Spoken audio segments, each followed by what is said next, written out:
გამარჯობა, ეთერშია სამედიცინო გადაცემა იმპულსი. მე დიანა საფაროვა ვარ, დღეს გადაცემაში ნახავთ.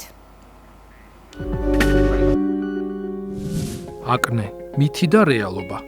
აკნეს მკურნალობასა და ზაფხულის სეზონთან დაკავშირებული რეკომენდაციები. კანის რომელი პრობლემებია ყველაზე მეტად გავრცელებული ზაფხულში.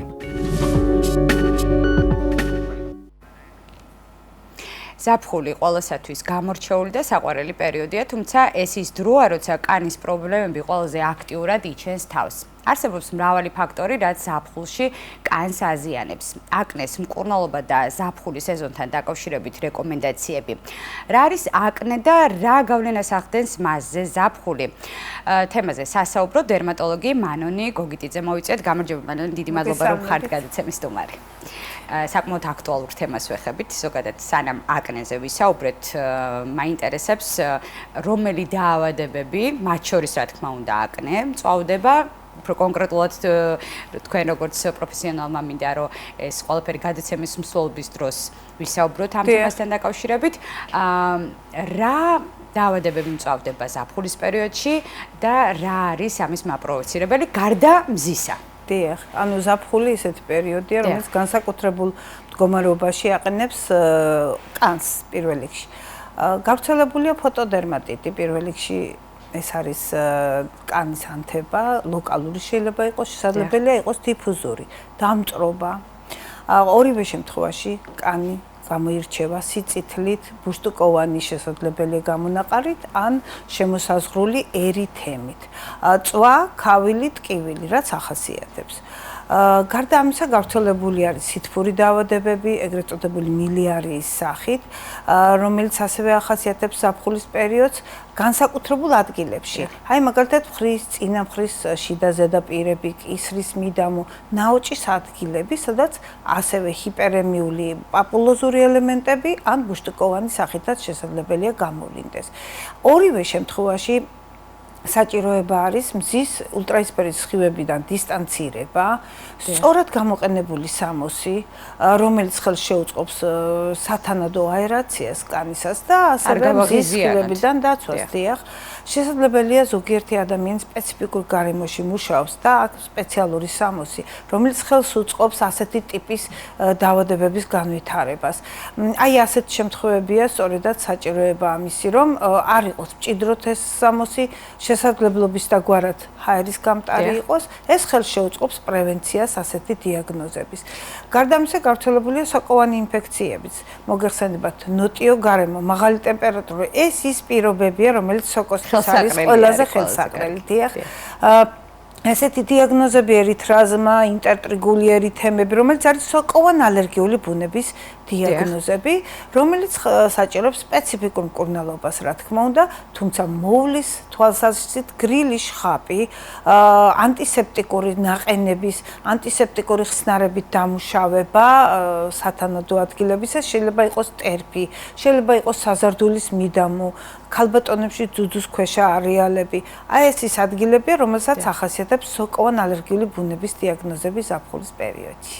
გასაგებია, ძალიან მნიშვნელოვანი იყო, ანუ ყოველ შემთხვევაში თქვენ, ანუ სხეულის ის ნაწილები ჩამოთვალეთ, რომელიც ანუ მზისთვის არის ყველაზე ესე ვთქვათ ხელსაყრელი და შესაბამისად ტანისამოსიც ისეთი უნდა ჩავიცვათ, რომ აი ისე კიდევ უფრო გაღიზიანებული კანი არ გავაღიზიანოთ, ის იქნება რაღაცა ისეთი მარტივი და მექანიკური დამცავი. დიახ, მექანიკური დამცავიდან, რა თქმა უნდა, ანუ მზესაც უნდა მოვერიდოთ შეძლების დაგვარად.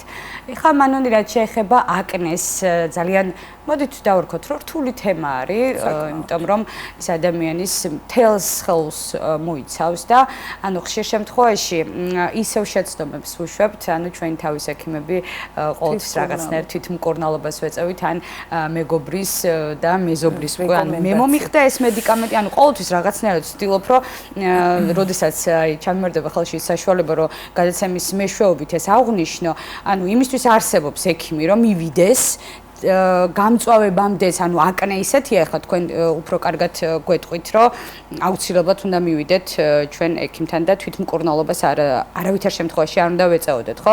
ყოველ შემთხვევაში მკურნალობა აქ არაფერ შუაში არ არის, უფრო დავაზიანებთ, ხო? და აუცილებლად მე მინდა ჩემი ის მოსაზრ დავაფიქსირო ჩემი აზრი, რომ და უფრო თქვენ როგორც პროფესიონალი ხაზი მინდა გაუსვათ იმას, რომ ნებისმიერი ადამიანი არის ინდივიდუალური. შეიძლება ერთი რომელიმე მედიკამენტი ძალიან უბრალო მედიკამენტი, ხო? შეიძლება მე მომიხდეს და თქვენ არა. რა თქმა უნდა. და ანუ სხვანაირად რაღაცნაირად სხვანაირად მიიღოს ორგანიზმა.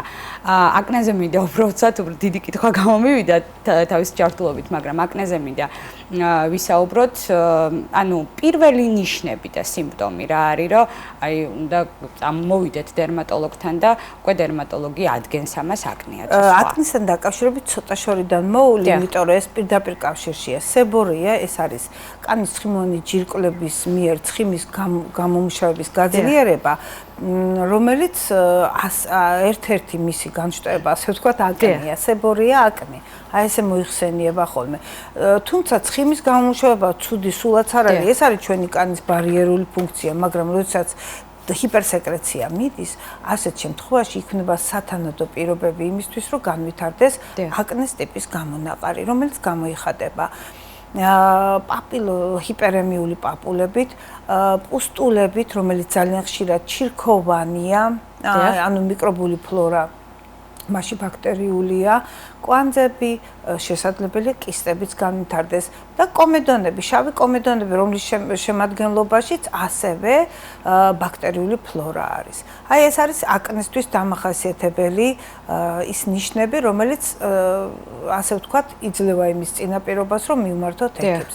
ზაფხულის პერიოდში არის ასეთი მითი, რომ აკნე ულტრაისფერი სხივების ზემოქმედების შემდეგ და რუჯის ქვეშ ქრება, არ ქრება, ანთებითი პროცესია. ეს ცხიმოვანი ჯირკვლების ანთებითი პროცესია, რომელიც ვერ ჩაქრება მზის ინსოლაციის ფონზე. უბრალოდ რუჯი დაფარავს რაღაცა ნაწილს დროებით და რა თქმა უნდა სიღრმე გამოვლინდება შემდგომ ამ ყოველივეს გავლის შემდეგ გამოვლინდება, რომ ინფექციის სიღრმე პირიქით წავიდა შორს.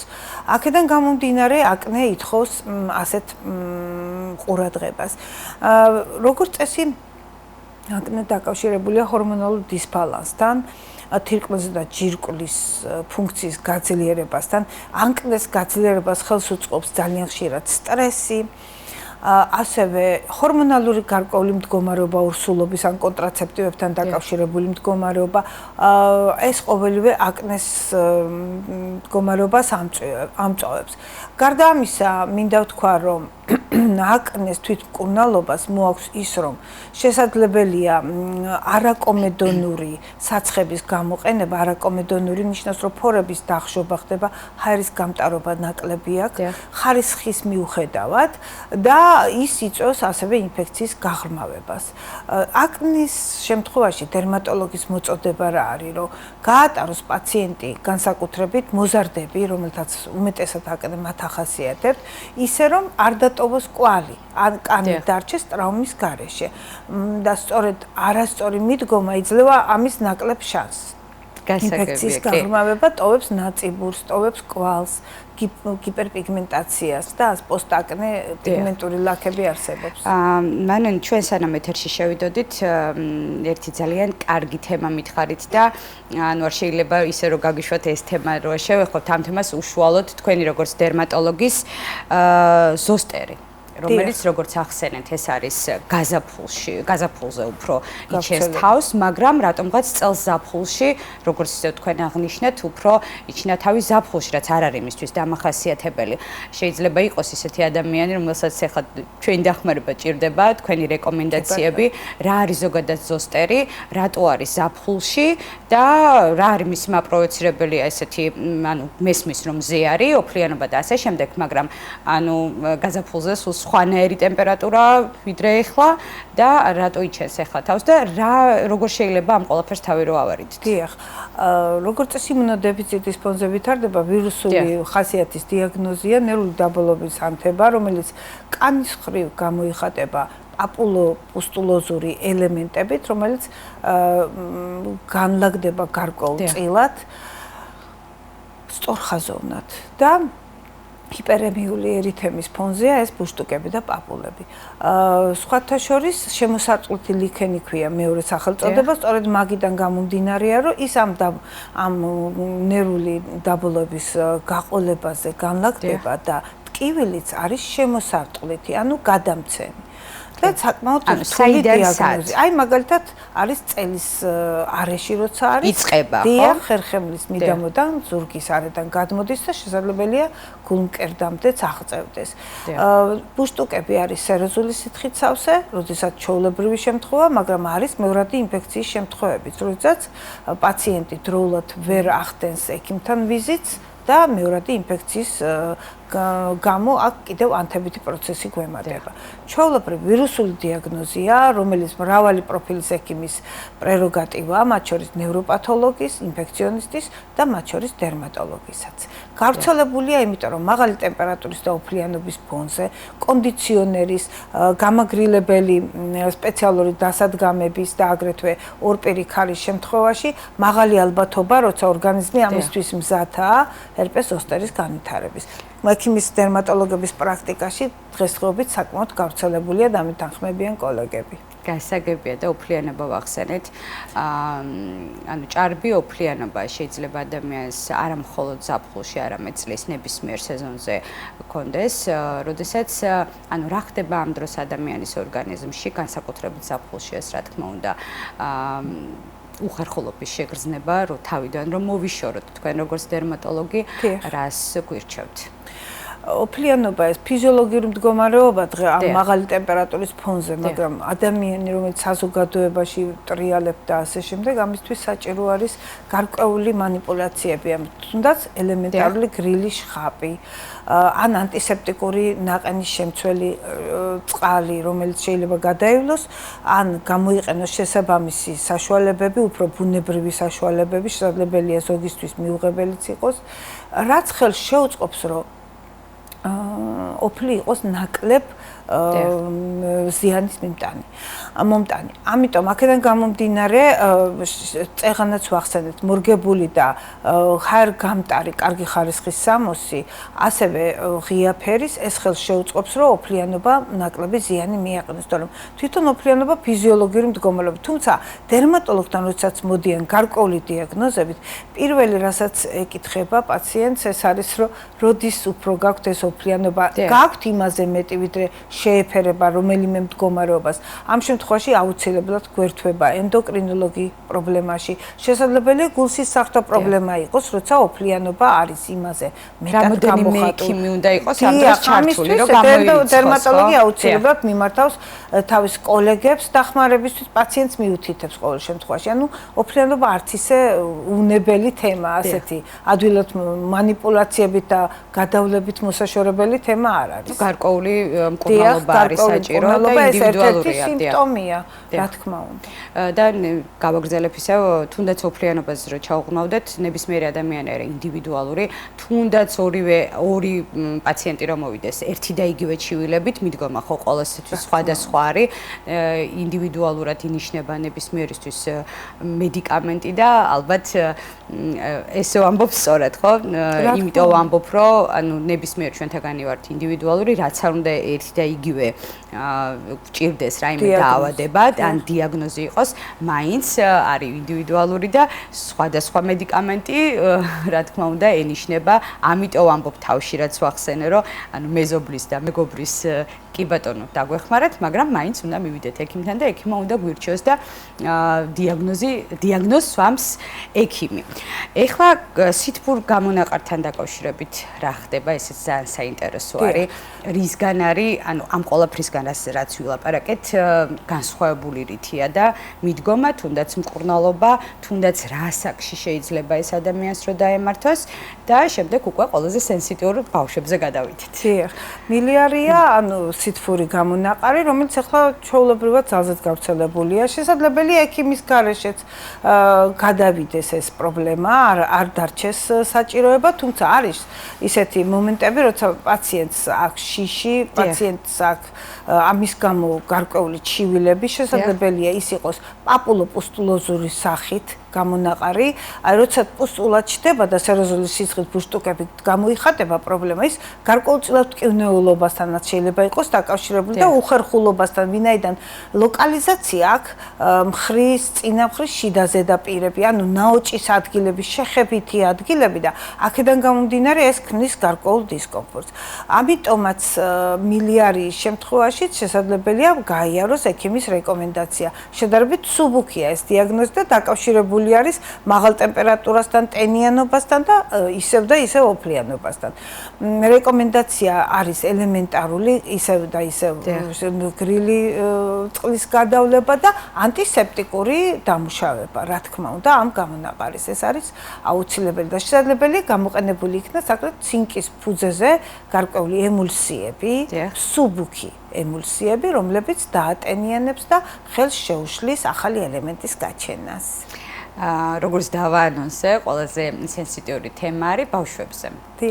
მოდით ჯერ დავიწყოთ, ამ პერიოდში ბავშვები თუნდაც რა პრობლემა არის კანთან დაკავშირებით, რა რჩევებს მივცემთ მშობლებს, იმიტომ რომ ხშირ შემთხვევაში ჩანაკეცებული რო გვაქვს ქონები ერთი სიტყვით. ზუსტად ისევე შეხების ადგილებში შესაძლებელია, აი სწორედ ოფლის მიერი გამონაყარები იყოს. დიახ, სიწითლე ჰიპერემია, ასეთი ტიპის გამონაყარი, ეს ჩვეულებრივი მოვლენა უმეტესად არის. აი განსაკუთრებით გრძნობიარე კანის და თეთრი კანის ბავშვებში ეს გავრცელებული პრობლემაა. შესაძლებელია მწერის ნაკბენი იყოს და ამის შედეგად ბავშვს ჰქონდეს რამდენიმე გამონაყარი. ბავშვებში 6 თვემდე მზისგან დამცავი კრემის გამოყენება არ ხდება მექანიკური დაჩრდილვით, შემოვისაზღვრებით, მაგრამ 6 თვის შემდგომ ბავშვებში შესაბამისი ჰიპოალერგიული სამკურნალო ხაზით შეგვიძლია სებამედის ხაზით და ასე შემდეგ შეგვიძლია გამოვიყენოთ მზისგან დამცავი SPF 50+-ით ან 30+-ით კრემებიც. თუ თქვათ გვიწევს ბავშვით გასვლა და მექანიკური დაჩრდილვა საკმარისი არ არის. გარდა ამისა, ბავშვების კვებაც, აი მაგალითად გამოყენება კვერცხის ან რაღაცა, ესეც ხელს შეუწყობს გარკვეულწილად ალერგიული გამონაყარის განვითარებას. როგორც ზრდის პროდუქტებიც ასევე. და იცით რა, თუ ბავშვის დამახასიათებელია წითელი ლოყები, ან ატოპიური დერმატიტისკენ მიდრეკილება ძალიან ბევრ ბავშვს აქვს ეს პრობლემა. ამ შემთხვევაში, რა თქმა უნდა, ეს ზაფხულის პერიოდში შეიძლება გამწვავდეს და ანტიჰისტამინური პრეპარატი ერთვება და ისევ მექანიკური მზისგან დაცვა აუცილებელია. ეს როგორც ზაფხულში, ასევე ზამთარში არის სიცივის სიცითლეც ახასიათებს სიცივის ალერგია, ხო? კი, უბრალოდ მზეზე ეს პრობლემები რო მწვავდება, ვიცავთ მზისგან ბავშვს.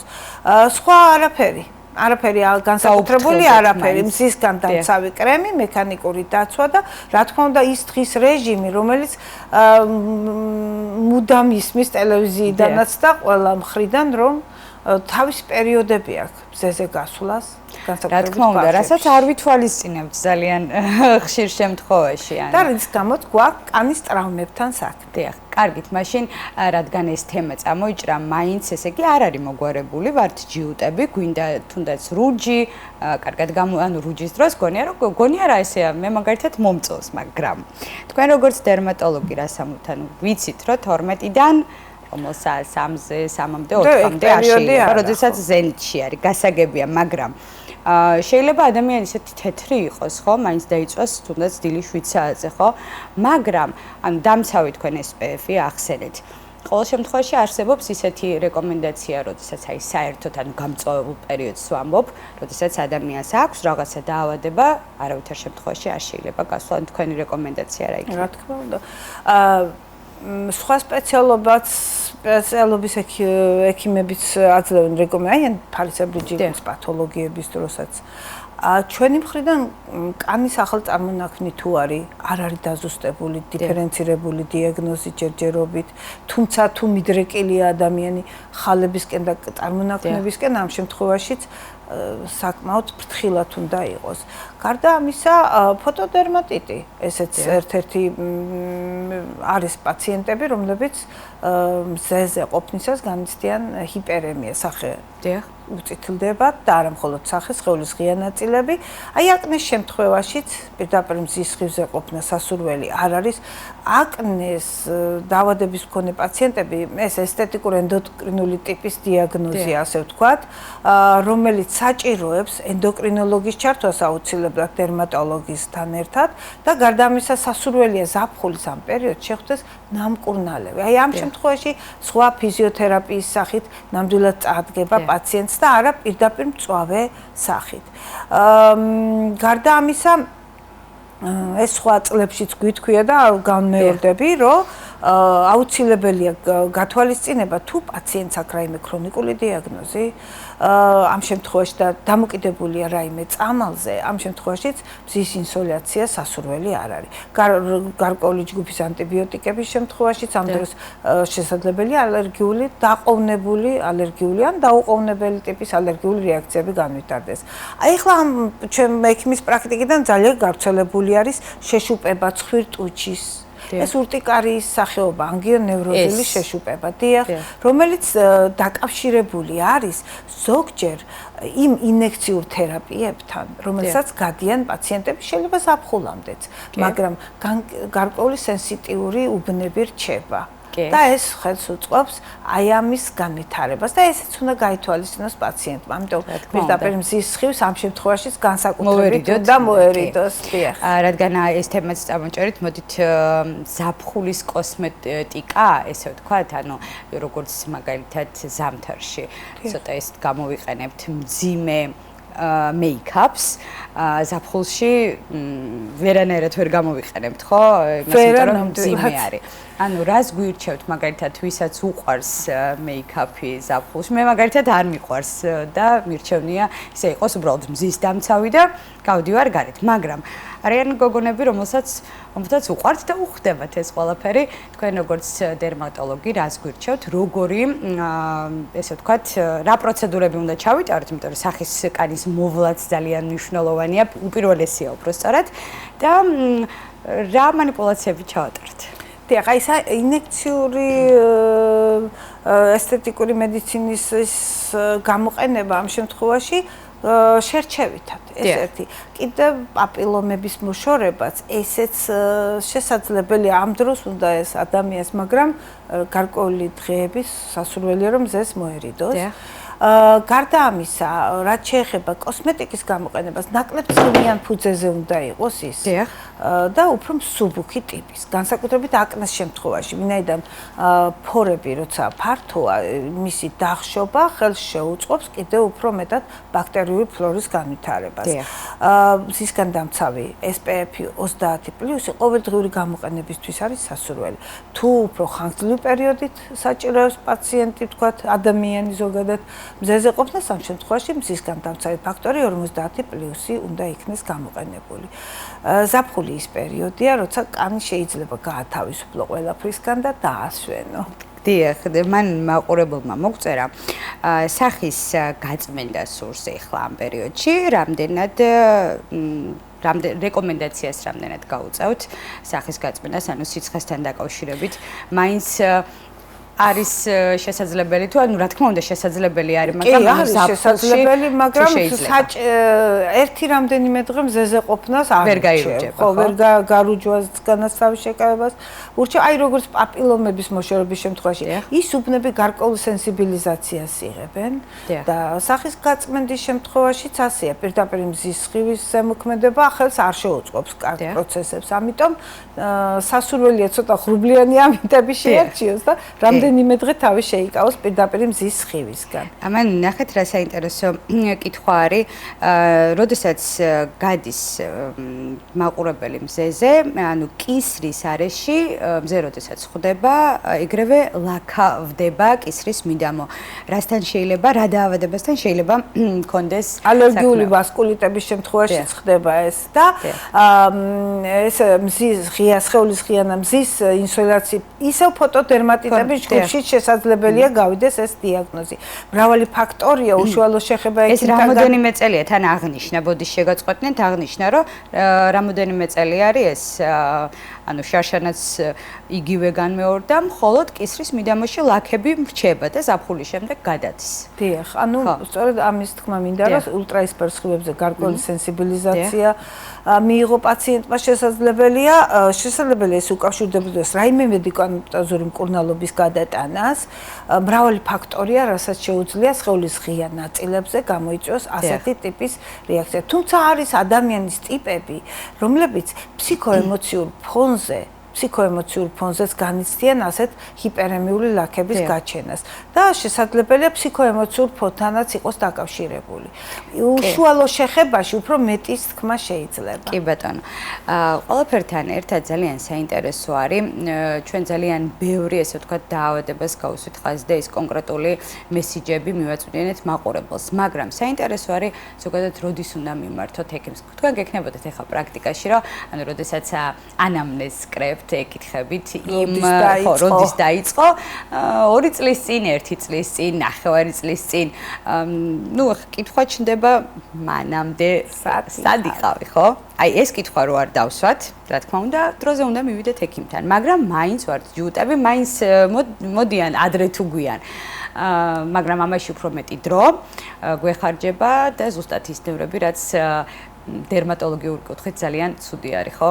ანუ ხშირად როდესაც გვინდა რომ ჩქარა გადავიდეს, უბრალოდ ეს ჩემი აზრით ფსიქოლოგიური მომენტია, რაც უფრო მეტად ვფიქრობთ ამაზე, უფრო მეტად არ ლაგდება. ძალიან ჩვეულებრივი ის არის, ხო? ეს მომენტი, ანუ ნერვიულობაც იწვევს ამ ყველაფერს და არაფრით არ გადის. სტრესიც იწვევს და ეს სტრესთან ერთად ცხოვრება თან გააჩნია კიდე სახის მიდამოში თუ არის ძალიან ცუდია, ხო? დიახ, აი დიაგნოზ გააჩნია. თუ ქავილია, დაუყოვნებლივ მოდის. არა და რა პრობლემაა? ხო, უბრალოდ დაუყოვნებლივ მოდის, იმიტომ რომ ქავილი საკმაოდ დიდ დისკომფორტს უქმნის პაციენტს. აი ფსორიაზის დიაგნოზი როცა აქვს პაციენტს ძალიან ხშირად თქვენ წლებია აქვს დიაგნოზი, მაგრამ ექიმთან მოსვლა მაინც არ რჩება ექიმო. აი ასეთი დამოკიდებულება ამ დიაგნოზთან იყო ამ დიაგნოზთან დაკავშირებით, მაგრამ ღვთისნებით ძალიან ბევრი წინსვლა გვაქვს ამ თემაში და ამან გამოიწვია ვიზიტის გახშირება პაციენტების. გარდა ამისა, აგვიანებენ თუ არ არის თვალსაჩინო პრობლემა და არ აუშავს.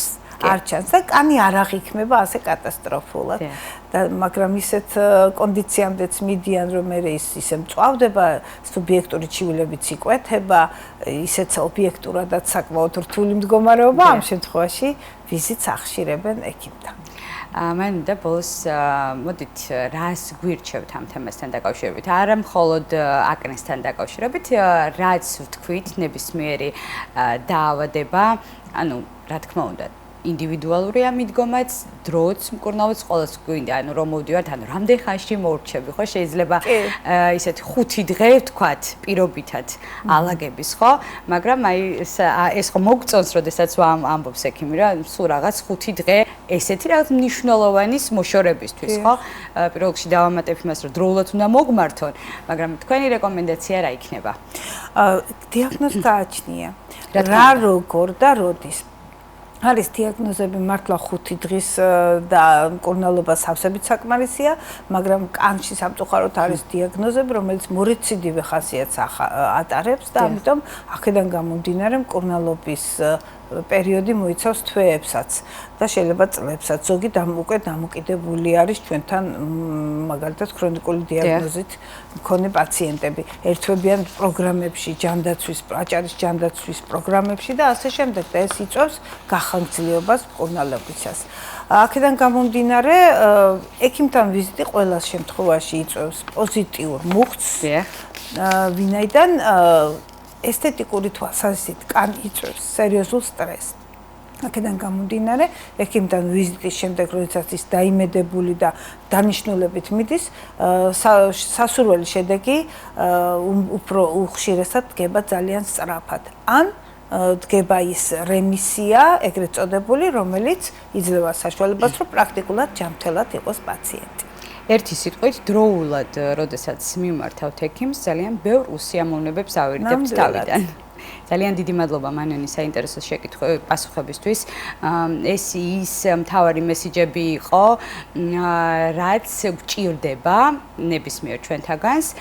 ხშირ შემთხვევაში პირველად უნდა მოვისმინოთ ჩვენს ორგანიზმს და აუცილებლად არ გამოგვეპარება, იმიტომ რომ ჩვენზე უკეთესად ჩვენი ორგანიზმი არავინ არ იცის ხომ, მაგრამ აუცილებელია შემდეგ ექიმთან ვიზიტი და დროული მკურნალობა. მანენ ძალიან დიდი მადლობა საინტერესო საუბრისთვის. მე კარგ დღეს გისურვებთ. შეგახსენებთ იმპულსის შეკითხვებს დერმატოლოგი მანონი გოგიძე პასუხობდა, ამით კი ჩვენი გადაცემა დასასრულს მივახლოვდა. მე ჯანმრთელობას გისურვებთ და მომავალ შეხვედრამდე გემშვიდობებით.